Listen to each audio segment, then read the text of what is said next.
Welcome, podcast listeners. It is episode number 391 of the Fret Talk podcast. You are joined this week by your host, Mr. BudgetPedalChap. You are joined by a very provocatively stanced Lee-Padabadadoo. There's a little bit of a sexy lounge going on there, Lee. That's because I have been sleeping on a bed that is bloody awful with like a 2-inch or 3-inch thick mattress, and I've got all the cushions piled up into one corner with my ad hoc podcasting setup, which is awesome. Yeah. But I have got a little table over in the corner, but then it means I'd have to sit on that little stool. Yeah, you'd be kind of sad. I should have brought that table over to the bed. We're here now. Like, doing that mid-podcast would be problematic, so it would. It's like that scene out of Men in Black, isn't it, where he's pulling the chair. Like they're all doing that test, and he's pulling the desk. They're trying to do it in the egg thing, aren't they? Yeah. But, oh dear, yeah. We won't have any of that because this is a professional podcast. It's a podcast. Oh dear. Right. We do try. Yeah, like legitimately, like we put on a decent show, don't we? Put on a decent show, and we're getting close to like 400 episodes now. We're getting kind of within touching distance thereof. It's Can you do the thing where you make the screens bigger? Okay. Oh yes, of course I can. Yeah, sorry about that. I say we're professional. Let me just sort out the screens. It won't make any difference for. Oh no, my in between my legs just came flying towards the screen. It? Like a flying crotch attack. A bit like wrestling, isn't it? Like... Oh dear.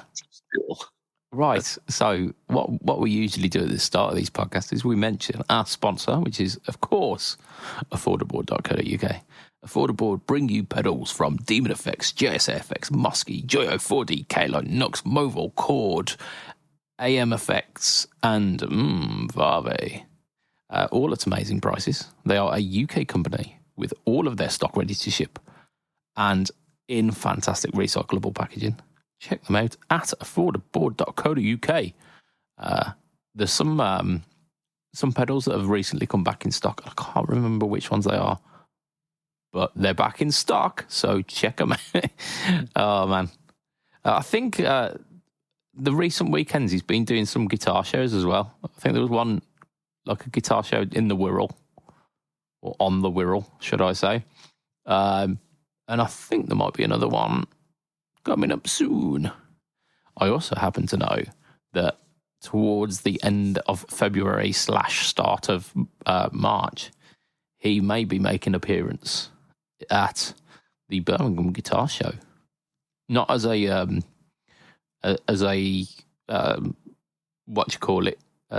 exhibitor, as a punter. So you might kind of, like, if you know what he looks like, give him a wave. Hello. He might be going over with me because I've got tickets to the Birmingham Guitar Show as well. So when is it? What's the date? I think it's the first week of March. The weekend. I think it might be like 3rd or 4th, something like that. It's unlikely that I'll have if I've got my residency permit through by then. Yes. Because I'm going to get the signature and everything done on Monday. Yes. If I've so yesterday for the listeners, nice. This will probably be cut. But if I've got it through in the post, I will have a word with work and see if they want me to rock up. And if I do a bit of market research. Yeah, and we can market research. You can hear the wink. Well, no, I mean they are one of the biggest distributors of music gear in Europe. So I mean it's good. Yeah, we'll see what we can do. Indeed. Oh, that'd be awesome. It's been a I'd while. like to. Been a while. Yeah, it's been ages, mate. Yeah. I mean, theoretically, we saw each other last week. But it's all via the medium of internet rather than actually in person. Yeah. And I miss England as well. Yeah. Mainly the food, but I mean, those who are on English say it's the worst part about England. But I mean, honestly, you travel Europe and you realise that they are vastly wrong. yeah, we've got some dishes. And We have culture from various different places around the world, like many places around the world, and that just accumulates in just choice. Yeah. Like you go for a takeaway, and you've got like American style burgers and chicken, and then you've got pizzas, and you've got curries, and you've got like Chinese foods, and and like we're even getting stuff like Thai and Jamaican and all of these different kind of food cultures. Nando's is kind of like that sort of towards that Jamaican sort of side as well. The Portuguese side of Jamaica, isn't it? Yeah, it's Portuguese, but you know, hot chicken is kind of like the Jamaican sort of thing, isn't it? Yeah, I think that's more jerk though, isn't it? Yeah, it is. Yeah, I think it's more Brazilian, like Portuguese, not Portuguese. A Brazilian is something you get somewhere else. Oh, excellent japery there, good sir. It's also known as I've been telling jokes all week that have been falling on deaf ears, literally, because people can't either hear me or understand what I'm saying. Then I have to repeat it. And then I'm like, oh, God, I don't want to repeat this now. Yeah. Like little kind of quips really don't bear, like, they don't bear the scrutiny, do they, for like the second and third time. Okay. No, absolutely. Yeah. Oh, dear. Yeah. So, shit news of the week. I mean, I've got something down here with shit news that I don't really. Can we do a jingle which is like a toilet flushing? I mean, you get on that, and I'll add it to the podcast. 1 second, let me just go and record something. No. Right. So this shit news is it's because, like, not entirely sure who this is for, but I don't think I hate it. Not so shit news of the week. That's it. But there is because we're doing 2 podcasts this week because I happen to be away for a week, and the next week's shit news is like properly shit news. So, actually, before we do shit news of the week, yes, we have to wish you, my friend, a very, very merry happy birthday. Do we? Because I don't know what you're talking about. Happy birthday to you. I mean, I was absolutely gaslighting my work colleagues this week, just going, no, I don't know what you're talking about. Like, is it your birthday today? No, not a clue. But that's the joys of adulthood. So this Donna Hush headless guitar. Who? Donna Hush. Yeah. Do I know her? Was she in Doctor Who? Yeah. She was the third Doctor's. What do you call it? Partner? What do you call those? Companion. Companion. That's the one. I knew there was an actual word for it. Sorry, I'm such a fucking geek. Oh shit! No, back. Yeah, I forgot to add them to the old spreadsheet, so I'm doing it ad hoc. Ad hoc. But I know him as well. Yeah, he's a friend of Donna. Oh dear. Right, so Donna Donna, Batman. So Donna, it's not the first in the Hush line. It's not the first in the Hush X line either, but it's the Hush X Pro. There's the Hush Pro, the Hush X. I mean, you keep going, you're going to sing a Deep Purple song. Indeed. Thought I heard you calling my name now. So the thing with this one is it's the kind of the top of the line one, but it's a bit like. Do you remember the Yamaha silent guitars, which were like basically a bit like a Misnomer. a Steinberger? Do you know, like the Steinberger broom guitar? It was a bit like that, but then with like a wireframe set of wings attached to it, so that it felt like you were playing a guitar, but looked like a Steinberger. Yep. That's basically what you've got here, but it's got it's got like modeling technology built into it, so you kind of get like amp and effects kind of stuff that you can plug headphones in and play, because it's again a silent guitar. It's called the Hush, so like you're expecting like silent practice. It's got the kind of wireframe. It's got like a leg rest and then almost like a Strat upper horn, and then like top bit where the belly cut part is. It's it's a headless guitar, and they come in two. Exactly, boo. Like, not what I said. It's not technically a headless guitar, because at the headstock, what they've done is they've kind of like put a wireframe headstock on it, just a little tiny one. that's just the nut. It's just a big nut, isn't it? But yeah, no. Like a slight handle. That's not the one though. Yeah. That's not the one. That's not the one. No, that's you're looking at the Hush or the Hush Pro, not the Hush X Pro, which is the newest one. They're not available just yet. Hush X Pro. Yeah, so they've kind of got what looks like an EMG pickup in the bridge. It's not an EMG, but it's got that kind of like big, thick, chunky enclosure, and then like the two holes in the front of it for the screw holes. And then it's got what looks like a kind of smaller soap bar version in the neck. I think in terms of the spec, because they're like the Pro model, they're pretty good. Like the roasted maple necks, stainless steel frets. Has got that little. It has got that little handle, but it's smaller at the top. Yeah, So you can't even get fingers in. It's got a whammy system as well. Mahogany. It says mahogany body, but mahogany kind of small slab. Yeah, body is like. I mean, do you remember that the episode?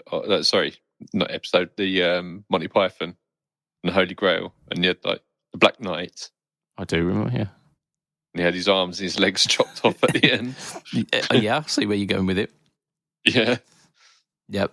So yeah, like mahogany kind of body, roasted maple neck, and then HPL fretboard. I don't know what that is. The white one looks like it's got a roasted maple fretboard as well. Slim C neck. You can detach the wings on it as well, so it becomes really compact for like a travel rig. Rounded stainless steel frets, built-in tuner, electric and acoustic guitar tones, quote unquote real amp modeling. So it's got everything built into it that you'd need to be able to practice on the go. Yeah, they do look a bit funky, but I don't think it's necessarily all that shit. But it's a bit pricey. Yeah, do you know what? What is the price? They're just shy of 500 by the looks of it, so it's 469.99. I mean, people moan about like missing the headstock off of a Strandberg and paying more. I mean, you're missing half the guitar in this. There's a lot of R&D gone into this, obviously. Yeah. But I expected a Donna version of this to be 100 or 200.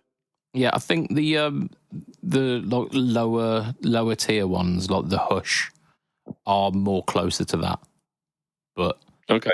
And this is the pro. This is the pro version because it's got the stainless frets. It's got the roasted neck and board. So kind of understandable. So like if you think like similar specs to something like a Harley Benton Fusion, where it's like stainless steel, roasted maple, etc., but then with built-in amp tech, you know, like, looks like it would fit in your luggage. So if you're going away on holiday, absolutely, especially if you can take the wings off it as well. Yeah.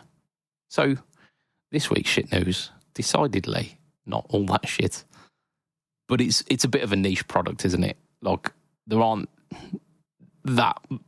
not that much of a call for travel guitars. Yeah. I mean, I travel with my Strandberg.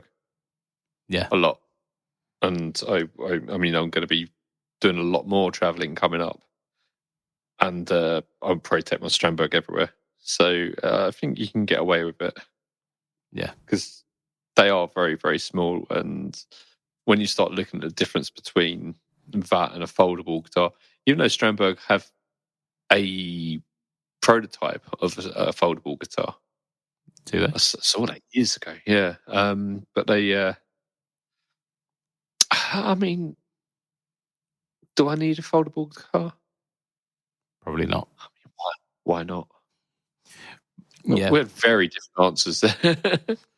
well, the way I see it is this is probably short enough that it kind of negates the need of a foldable guitar. And like as much as the technology has come along for foldable guitars, and I'm sure they will be fine, I still don't quite trust it.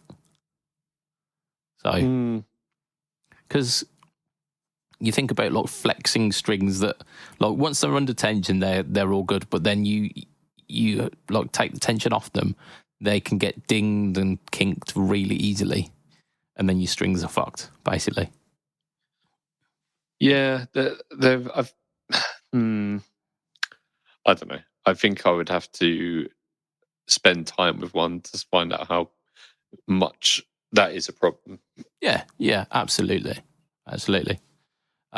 This seems like a good solution because it's like a short body, no headstock guitar that has got detachable wings. So although it's not like vastly shorter than a regular guitar, it's much more compact sidewards because it's really thin. So yes, but it still is our shit news for this week. Sorry, Donna. It's all right, love. I had it coming. Sand. Right, I'll talk about some of the stuff that I've been up to this week because go on then. Why not? So I released a video yesterday. Oh no, you didn't. Oh yeah, it's nice. I didn't release a panto. I released a video last Tuesday for you podcast listeners, which was a take on the JCM 800 pedal by Marshall, but using it as a preamp pedal. So I tend to do this with the kind of amp flavored drive pedals. Like I did a few with the Nux ones last year, and I did it for this one as well, just to kind of see how it stands up to the rigors of being a preamp. And yeah, it was pretty good. I think one of the comments was mentioning about the Joyo cab box, the one that you used to have, and how they've got power amp emulation as well. So you can have your cab, like the cabs added to it, but then also have like the flavour of a power amp added on as well. And I think that probably would have livened it up a little bit more. But yeah, like the two-note stuff is exceptional. Like if you really want, because they do power amp emulation as well in the Wall of Sound thing. There's a certain certain power amps that you can choose between, and then you can choose to like drive them a bit harder to add like a little bit of tube saturation as well. Yeah. So like that's the next level up, isn't it? Do like to know Yeah. stuff. So we've been recording some stuff for Fawn, and we're miking everything up. Miking all the cabs and so on and so forth. Yeah, so we're miking all the cabs up and with like 3 different mics, but we had the ability to take a line out as well. Nice. So I've shown them like the video team, because they're a video team who they're not a guitar expert team. So I've shown them how to take the line out and how it sounds when you add wall of sound to it. Yeah. And they're like, that's really handy. That is really, really handy, because if anything goes wrong with the microphones at all, we've got a backup and we can add this. So they're only coming to it as a backup. But it sounds decent enough that like the backup's good enough. Yeah. And where we're using a blend of the different microphones to get the tone that's in the room.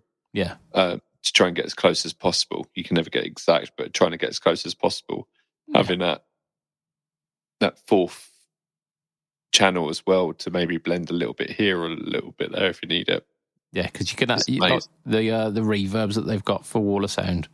Like you've got like Studio 1, Studio 2, Hall, Cathedral. You can add that's on Studio Remote. Wall of sound as well.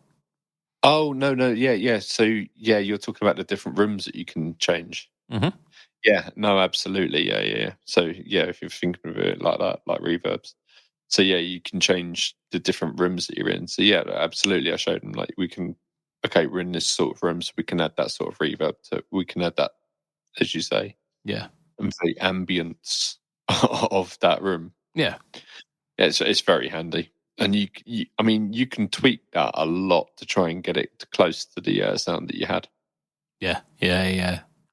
It's very, very in depth. Look, you can just pull it up straight up and open it, and then you get a decent sound out of it. But you can get like into the minutiae and like really, really nail a tone. Mm. It's been nice to be able to have the ability to go into the video room with the guys where they're doing the editing and help them to tweak the sound so it sounds as close as possible, because I've got a lot of experience doing that. Mm. And it's been really nice to be able to sit down with the guys and they're video experts as well, so I've been learning a lot about videography, if that's a word. Indeed it is a word. So maybe you can teach an old Budge new tricks. Yeah, well, one of the things I'm going to try doing is filming in log, which is effectively when you film in using logarithmic a camera, it looks shit, but when you put it in, it's a bit like taking a DI out from an amp. It sounds shit until you go and put a cab to it. Yeah. And then when you put the cab on, you're just like, this is wonderful. So shooting in log is something you can do on certain iPhones, and my iPhone is one of the one of the oldest ones that you can actually do it on. So I'm quite lucky. Nice. But it's a relatively new system. But each minute is about 3 gig. Yeah. It's like shooting raw, isn't it? It's exactly what it is. Yeah. So I'm going to try that and see how I get on. Yeah. It's not. Look, the color profile isn't compressed. Yeah. I've done that before. It gives you a lot. Did it look?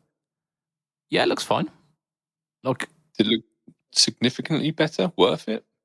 No, I've stopped doing it. I've scaled back to a much simpler setup, because I value convenience more than I do like crisp quality of video. And I think so do our viewers. Like they want to see stuff regularly rather than like see stuff less regularly and very crisp. Yeah, I mean, I'm going to be doing so much shooting coming up that I might move over to that and get like a mini hard drive or something along those lines. Yeah, But you'd need something like that. Yeah, I'm not sure because I usually. Anyway, it doesn't matter how I usually do things. Yeah, we're getting very much into the videography like geekiness at the moment. We've got to remember these are conversations that we have very often, and it's not podcast material. No, we're doing guitar stuff. Yes, definitely. We're not just pedal and guitar nerds, or geeks or whatever. We're definitely not guitar nerds. Yeah. Although I love the guitar nerds. Yeah. But we're becoming like filming nerds as well. And he said knobs then. I'm not filming me knob. Jeez. Get put on a list for that. Filming knob. Jeez. I've heard of him as well. Phil McNob. Oh dear. Right, so we've got some. Well, we kind of have some news. No, I've not mentioned the other thing, have I? Because at the end of this week, the end of last week.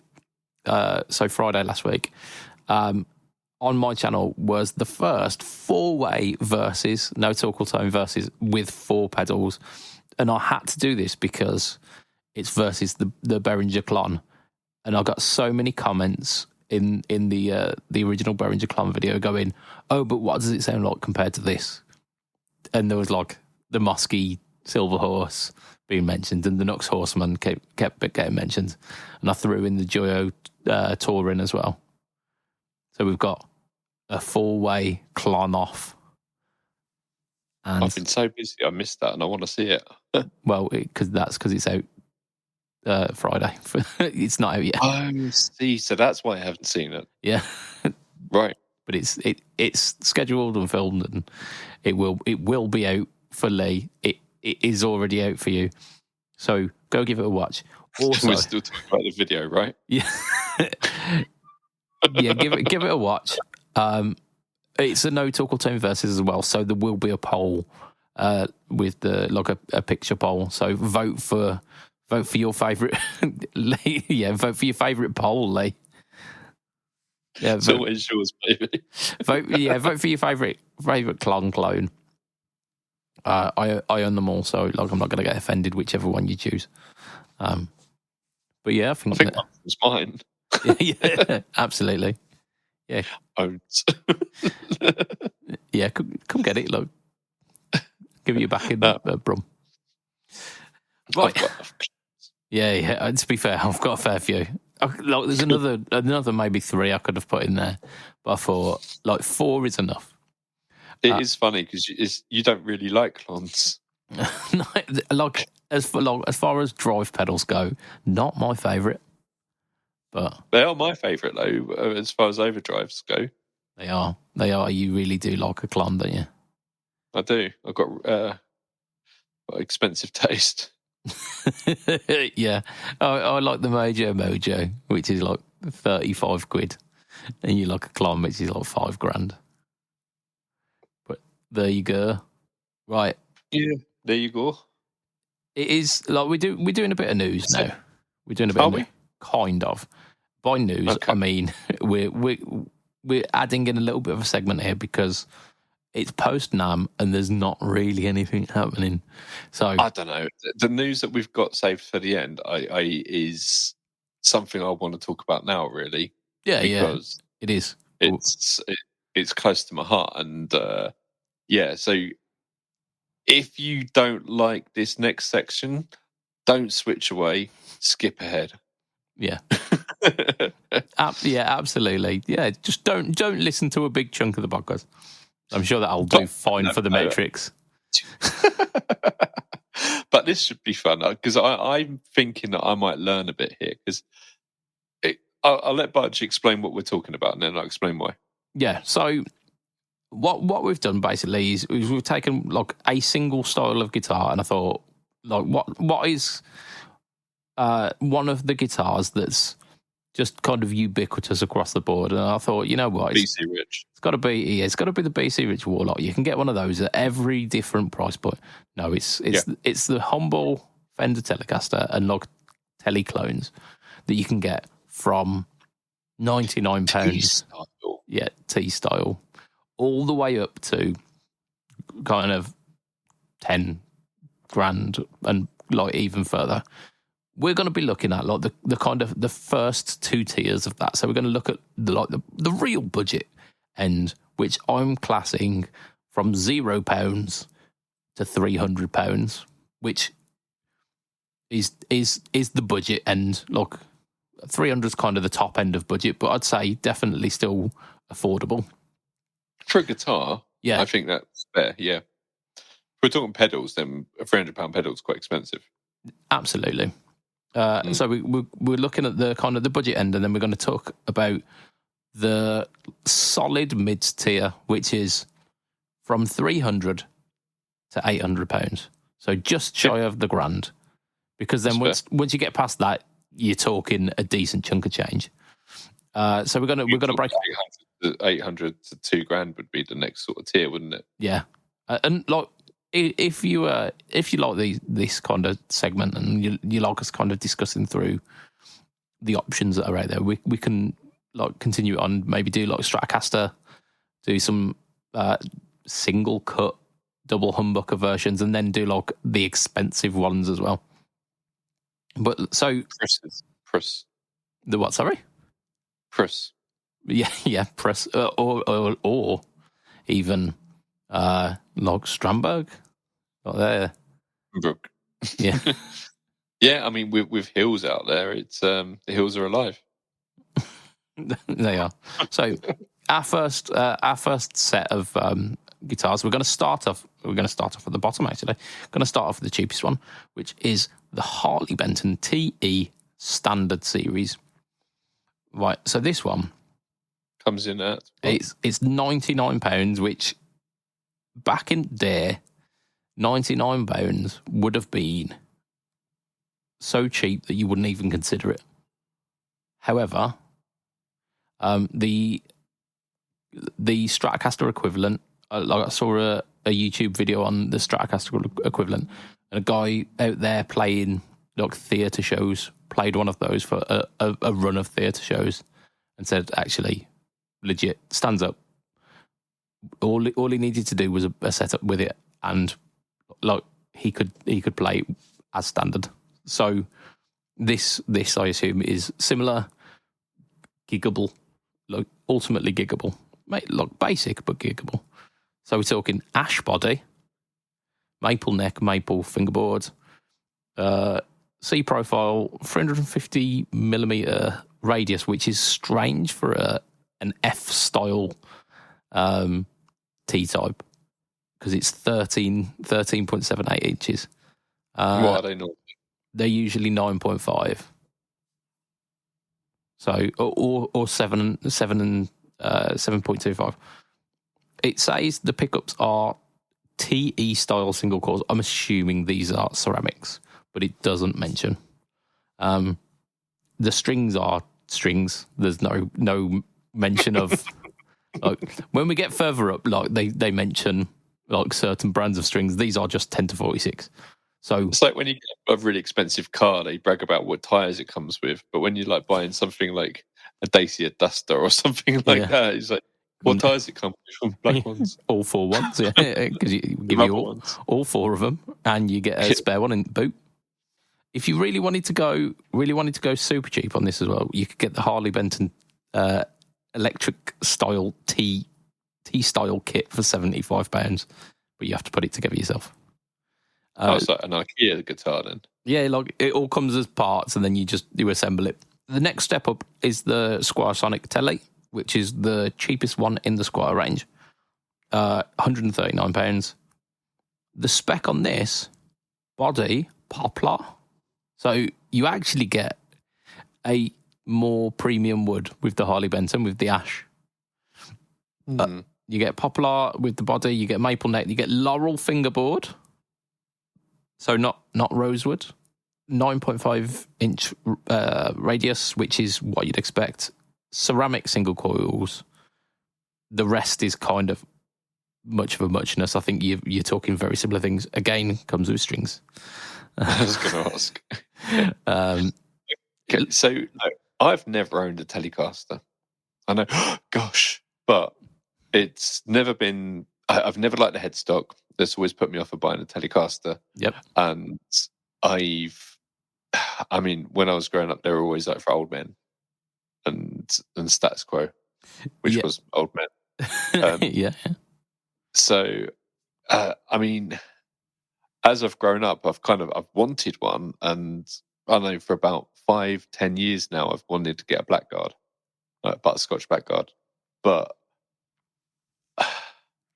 yeah. I mean, I've really gone in the opposite direction, haven't I? With like Strandberg and stuff like that, and it's, and I'm very happy with that. But I still would like to get a Telecaster. But I kind of want to learn. Do I want to learn more about them? Is there anything I don't know about Telecaster? That's really what I've got to ask myself. I mean, it's usually the log 6 saddle versus 3 brass barrel bridge, which is the thing. And then making sure that the bridge pickups got a brass plate on the back as well gives the traditional tele twang. The next step up is 229 for this one, and this is the Squire Affinity Telecaster thin line. So aside from it being a thin line, it's Telecaster setup. So both single coil pickups. At least the Telecaster 69 body shape, I think it is. Nice. I think this one still comes with ceramic single coils because it is part of the affinity range. Still 6 saddle, so it's like a modern bridge on a classic, like the classic thin line look. Poplar body again, maple fingerboard, maple. Do you think thin lines are for posers? No, I've got a thin line. I know. So do you think? I mean, it's probably one of the least used out of my Telecasters, but yeah, I mean they do a thing. This one now comes with a synthetic bone nut. The rest of the specs are kind of similar. Just 3-ply guard on this one as well. It's talking about the split shaft tuners as well. So, like vintage style tuners. Not necessarily anything fancy, but still. The next one up from that is 237. So only like an extra. Let's say a tenner because it's like £8. And this is the Harley Benton signature series. So this is basically Keith's telly. So like black guard but humbucker in the neck. Ash body again, caramelized maple, so roasted maple neck, roasted maple board, 305 radius. Fretboard radius, and that's probably about 12 inches, so slightly flatter. I like a 12-inch radius. These ones are Alnico pickups now. Alnico 5 Tesla Opus and an Alnico 5 Tesla Opus single coil bridge. Deluxe chrome hardware, Klusen style machine heads.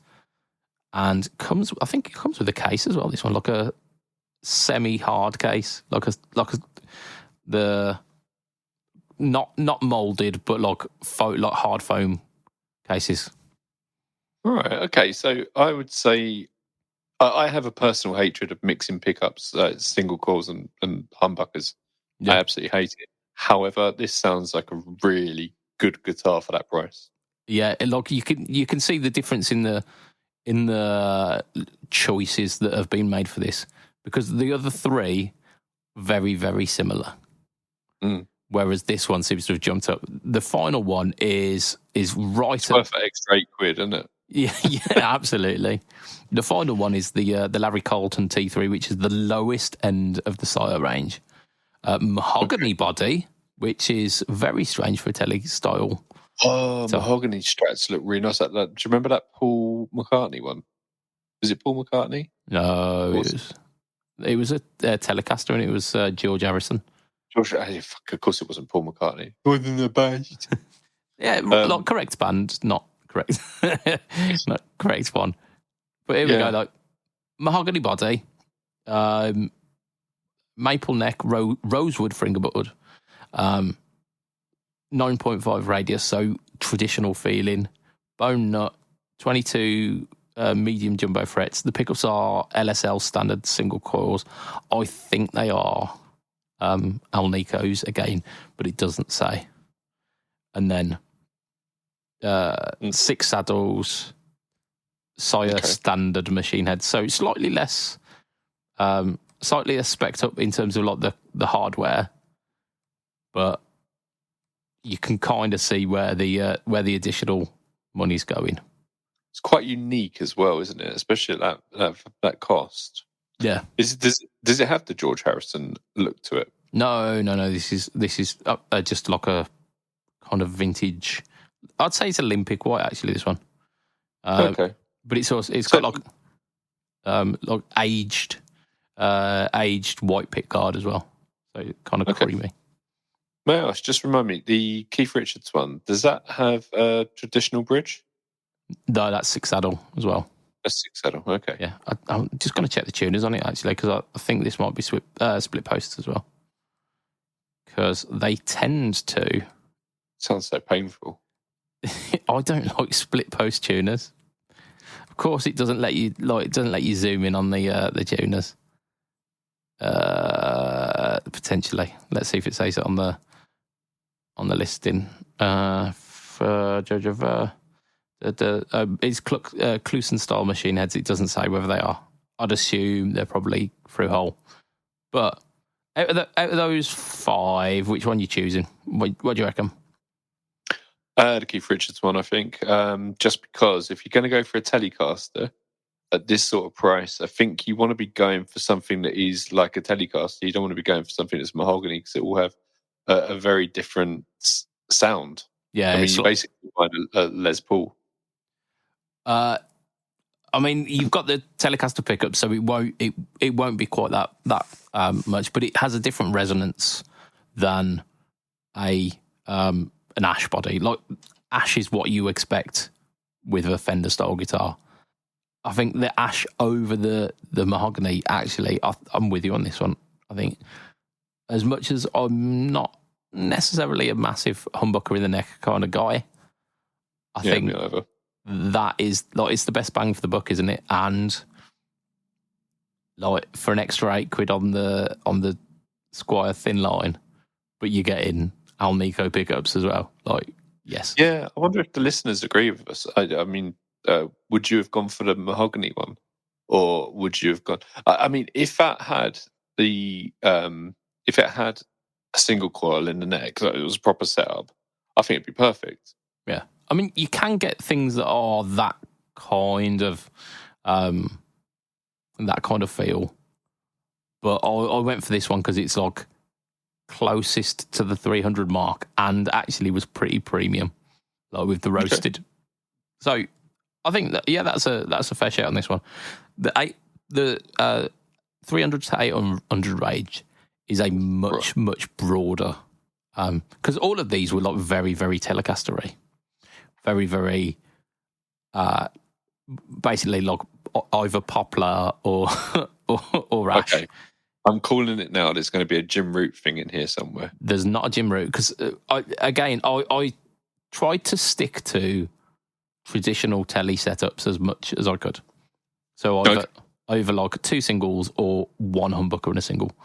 So our first one is the Squire Classic Vibe 60s Custom 3-tone Sunburst with the double binding. And that's £345. So not that much more, but you are getting the split post tuners. You're getting Alnico, quote unquote, Fender designed Alnico pickups. They're tone riders, and they sound really good. And the bridge? The bridge on this one is the 3 saddle. It's not a brass 3 saddle. It's like steel barrels.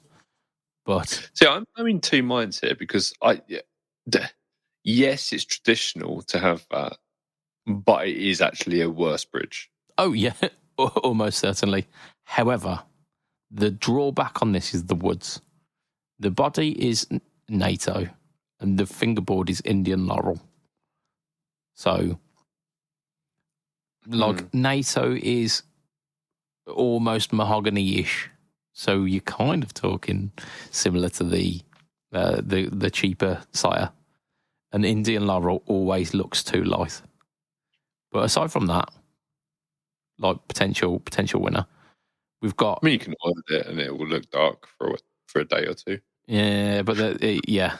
Well, our next one up is the Larry Colton T7. So like the step up from this.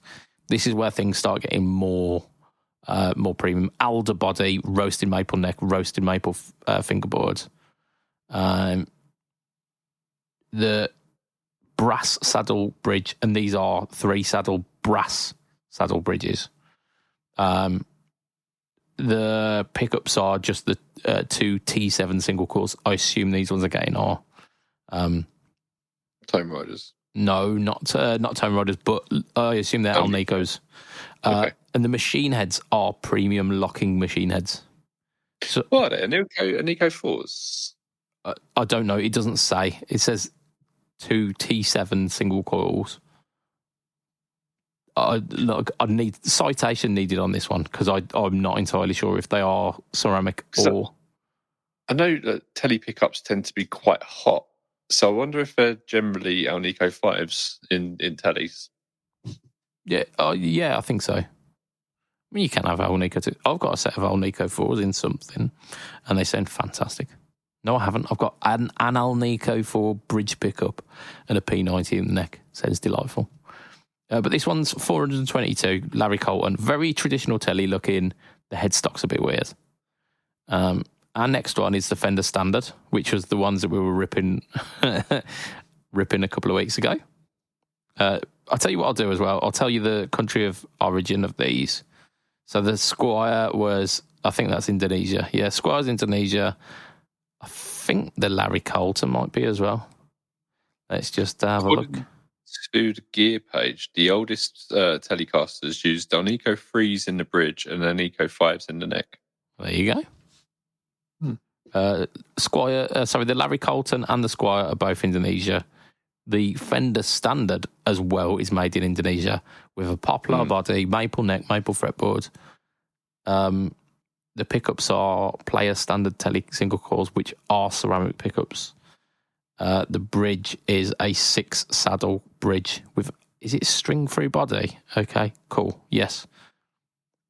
Very kind of underwhelming considering like that. The specs on that are really, really similar to the mid tier Squires.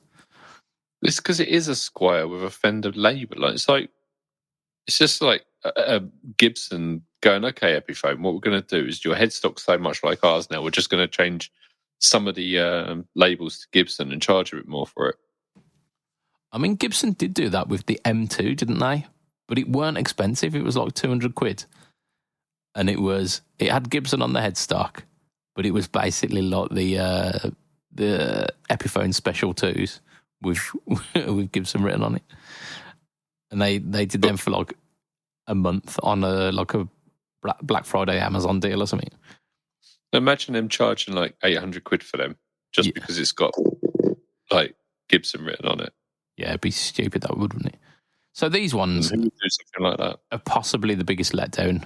500 quid for something that on paper looks very, very similar and the same country of manufacture as the thin line Affinity Telly. Boo earns. The next one, and this is one that really, really disappointed me. This is the Fujigen FGN. It's the Fujigen Boundary TL, which is basically just like a Telecaster-looking guitar. I thought the Fujigen stuff was made in Japan, which this would be a really good price for this if it were Japanese, but it's not. It is I think it's Vietnam, this one. Can't remember. I have some very, very, very good Vietnamese friends. Yeah, look, Vietnamese guitars. I've got, I think I've got one or two, not bad guitars, but kind of mid tier. This is 577 quid. It has got basswood body, maple neck, maple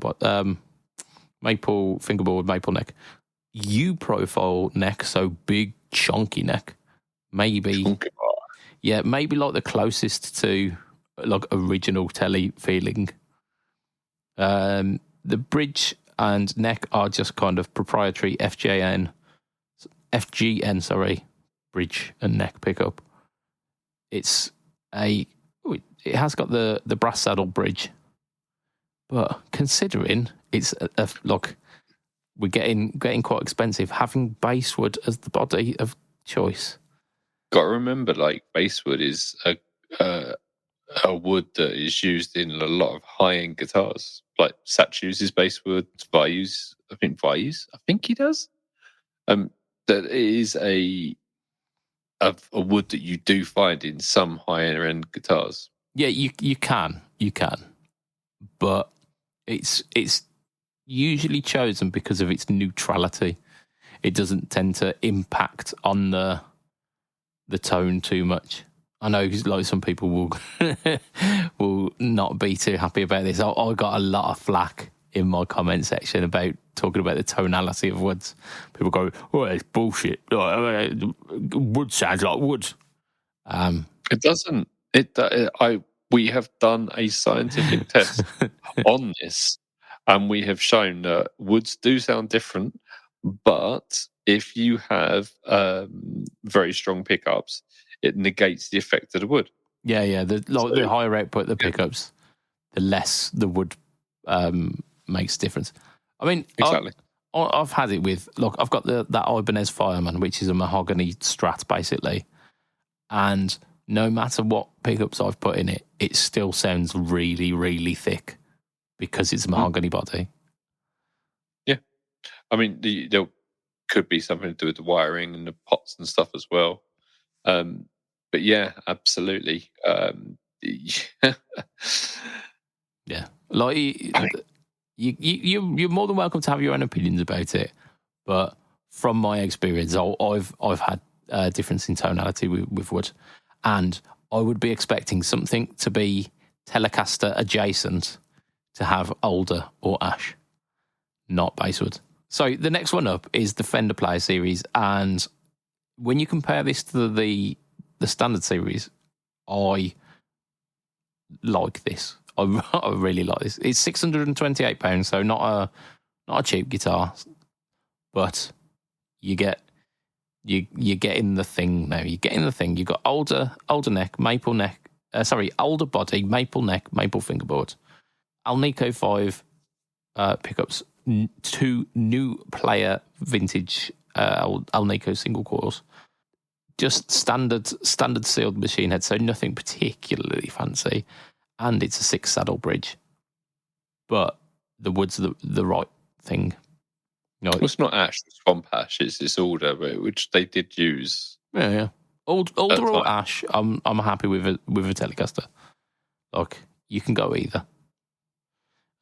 But this is now becoming more of a thing, and I've played one of the Player Series Stratocasters, and actually it was like a really decent guitar. I used to play the old Mexican, like made in Mexico, like standard Strat, and when you'd play one of those, you'd be like, this could be a good guitar with this mod and with that mod. Whereas like these player ones are actually legitimately good at the box.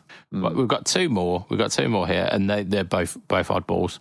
We've got a Schecter PT Special, which is £754. This has got a P90 in the neck, and I've added this one because Matt's got a Schecter PT, and they're legit. But it's 3 saddle, so 3 saddle. The body is swamp ash. It's maple neck. They're very tactile finish as well. They look like a kind of satin, like a matte Open pore. satin. Yeah, but the pore is like kind of feelable. So it's, like I say, very very tactile. Rosewood fingerboard, C profile neck, Schecter Diamond single coil, and Schecter Diamond V90. So these again are Alnico rather than ceramics. The ashtray bridge, Grover vintage machine heads as well. So this is starting to get to a point where the specs are being called out. This one is Korea by the looks of it. This one, which is It's the whole of Korea. Yeah, it's Korean guitar. And then the final one, which comes in at £777, which isn't a Telecaster, but kind of is. It's set up like a Telecaster, but I'm just going to show you it because it definitely fucking ain't a Telecaster. This is the This is the Reverend Buckshot, but it's got a Telecaster bridge and it's got like a Gretsch style Filtertron neck pickup. Oh, the proportions are all off on that. It looks like my first guitar, something like that, or Fisher Price guitar. It really does. However, the Buckshot is a Carina body, so kind of cool. Bolt-on roasted maple neck, rosewood fretboard. Fretboard is 12-inch. Bonite, not Bonitis. Greasy T single coil bridge and retro blast humbucker neck. Oh my god! This has got a Tune-o-matic bridge at the bottom, so is straying away from the Telecaster. I think we can ignore this one. I don't think this is anything to do with the Telecaster other than one of the pickups is angled. Yeah, but look, it's got the same setup as well, like volume control, 3-way switch. It's aiming at being a Telecaster, but in a different way.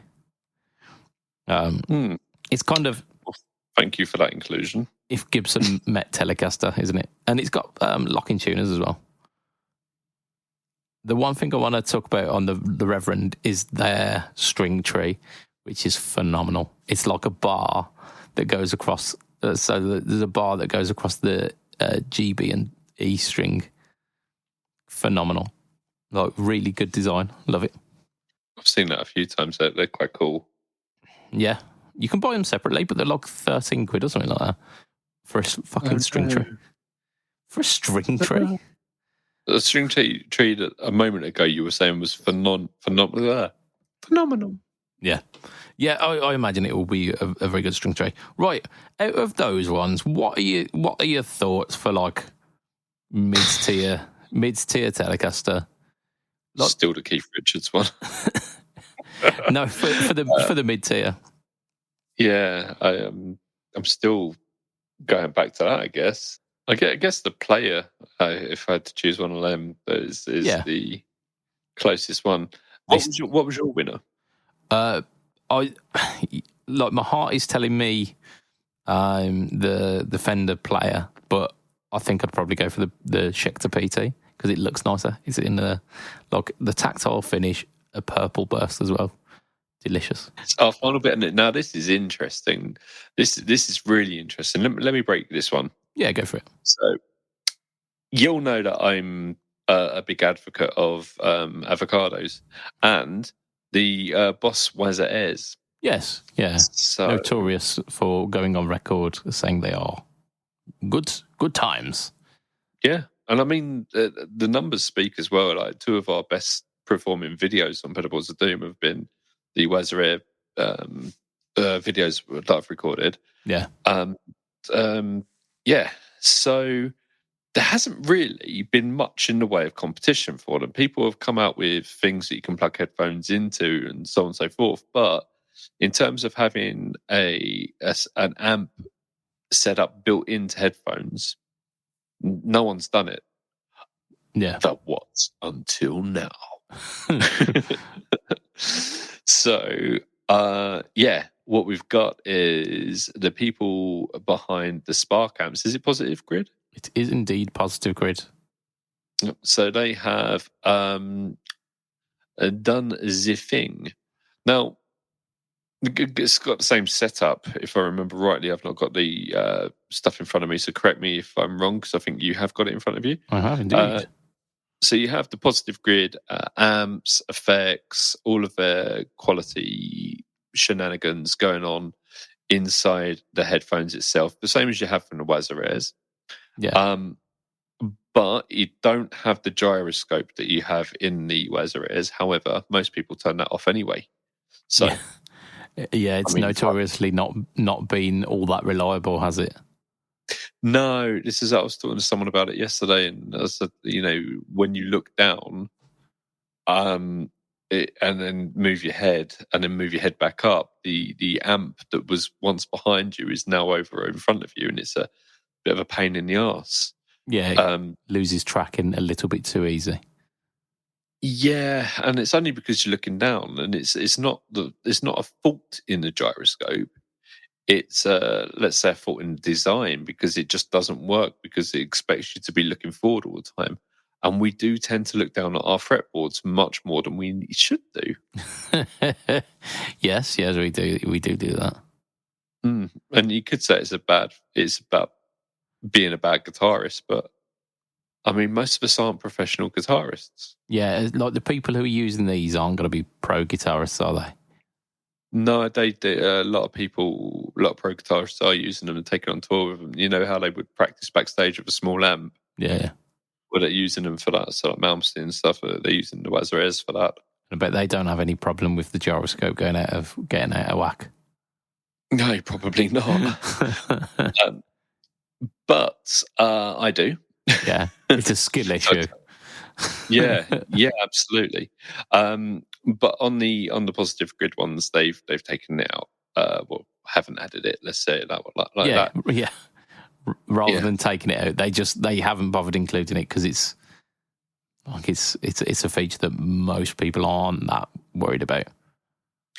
Where they've learnt a lesson from the feedback on the Waza Airs is, yes, it comes with a wireless connector. So you stick your headphones on, you plug your guitar in, and you're away, which is the wonderful thing about the Waza Airs.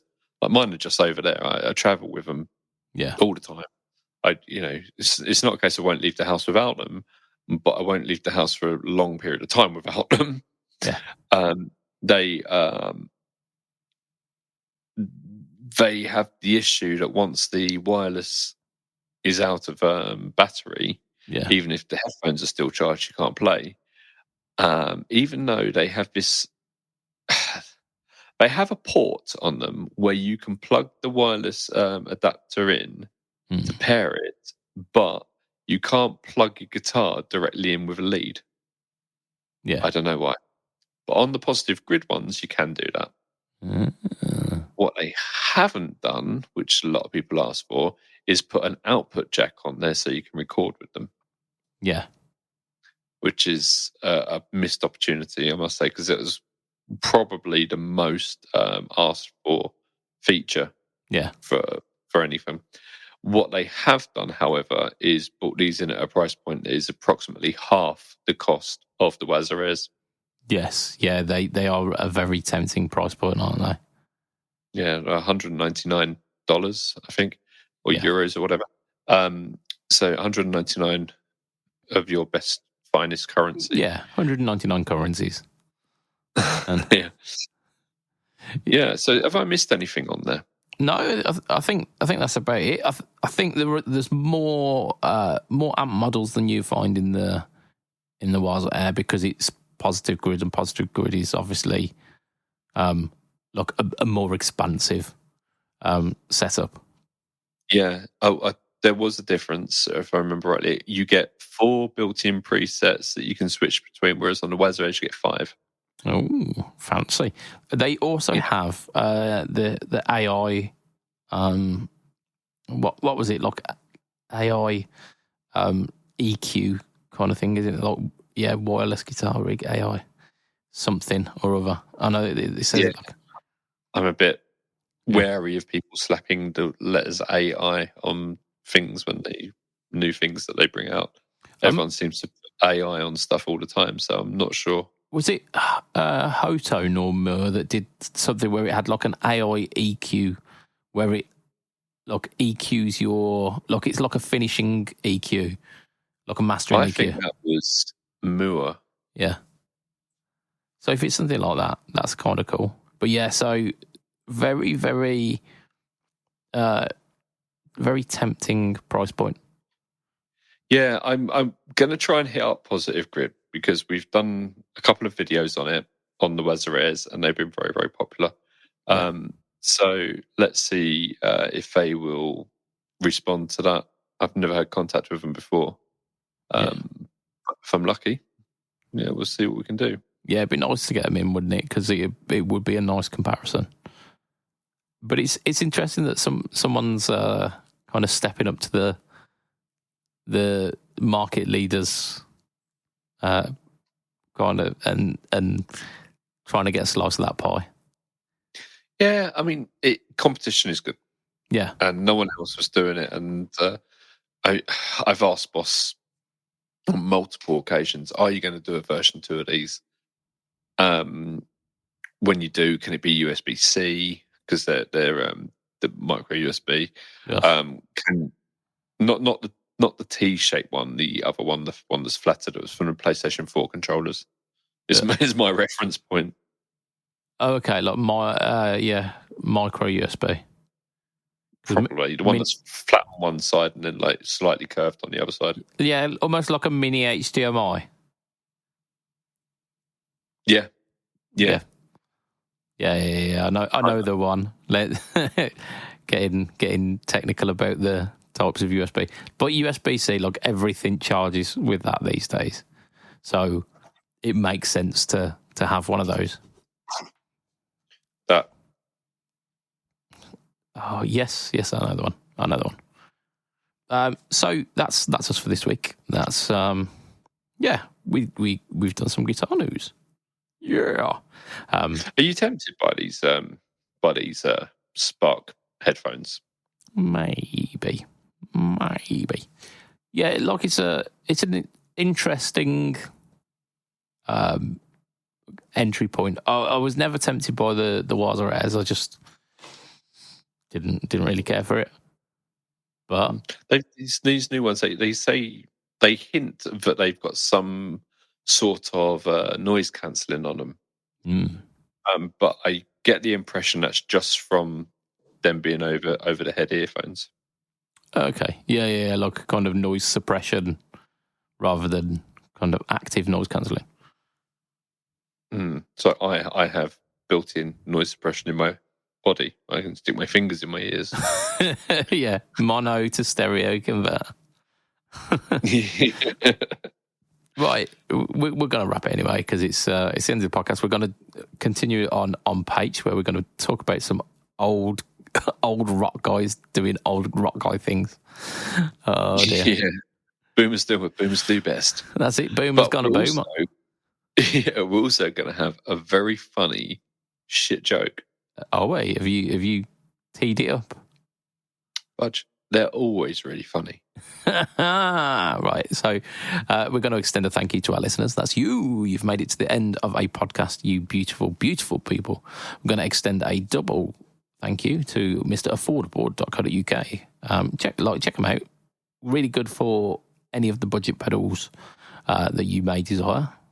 Just give him a check out. He curates the pedals that go onto his website. So yeah, you kind of guaranteed a good one. And we're going to do our final super double sexy thank you to our Patreon backers, who for as little as $2 a month, you can be part of this exclusive Patreon crew. And we also shout out their names at the end of the podcast, who are as follows. So you have to shout them now. No, I don't, because we've got people in bed. So we've got Mr. Adam. Sorry, what? I'll shout them. No, you won't. Mr. Adam Yeomans of Chef Tone Effects. We've got Mr. Hugh G. Rection, Huge erection. We've got Mr. Mike Oxlong. Mate, so I should stop. You probably should. So we've got Mr. Adam Yeomans of Shutdown Effects. We've got Mr. Huge Erection, Mr. Mike Oxlong, and Mr. Gary Goldencock. We've got Mr. Ben Fletcher of Fletcher Pickups. We've got Mr. Brian Gower of the Tone Jugs podcast, the Second Button podcast, and the Off the Rails podcast. We've got Mr. Diabetes Foot. And finally, we've got Mr. Jason Wharton of Jason Wharton 82 and PBOD at PBOD. Pedalboards of Doom on YouTube. Good place.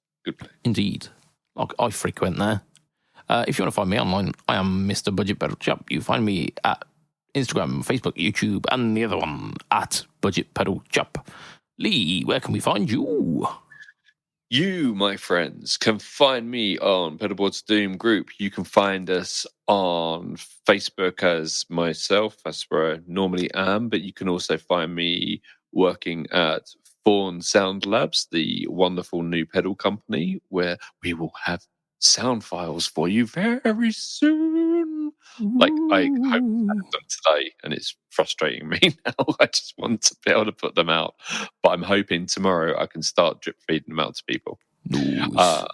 So that'll be Thursday as of last week. And then you can also find me in the rockboard community, helping people with all things pedal boards, and we have some wicked stuff. Do you know what we've released just now?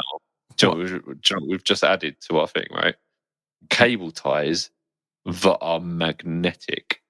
So they've got little magnets, quite strong magnets as well, and they cable ties, so they go around. They're a little bit elastic as well, so you can get a little bit more reach on them. And they come in two different sizes, as in like loops. But when you want to replace them and move them around, you just pull them apart. Yeah, so like reusable rather than cable ties that are a one and done. Yeah. The only thing is you can't put these in your credit cards because they will wipe them. They're that good, are they? They're fucking powerful. Yeah. I put one on either side of my earlobe the other day. Earlier today, joking around, and it just stuck there. And they got it didn't hurt, but it has the Rockboard logo on it, so it looked like I had like an ear tunnel, a Rockboard ear tunnel. Like, what branding? Right. Yeah, it's very cool. I have a joke. Have you? That's what got there. So, stick around for the next kind of couple of minutes for a shit joke, as done by Lee. But before then, we're gonna say tatty bye and good night for this week. For a bit. Goodbye. Bye.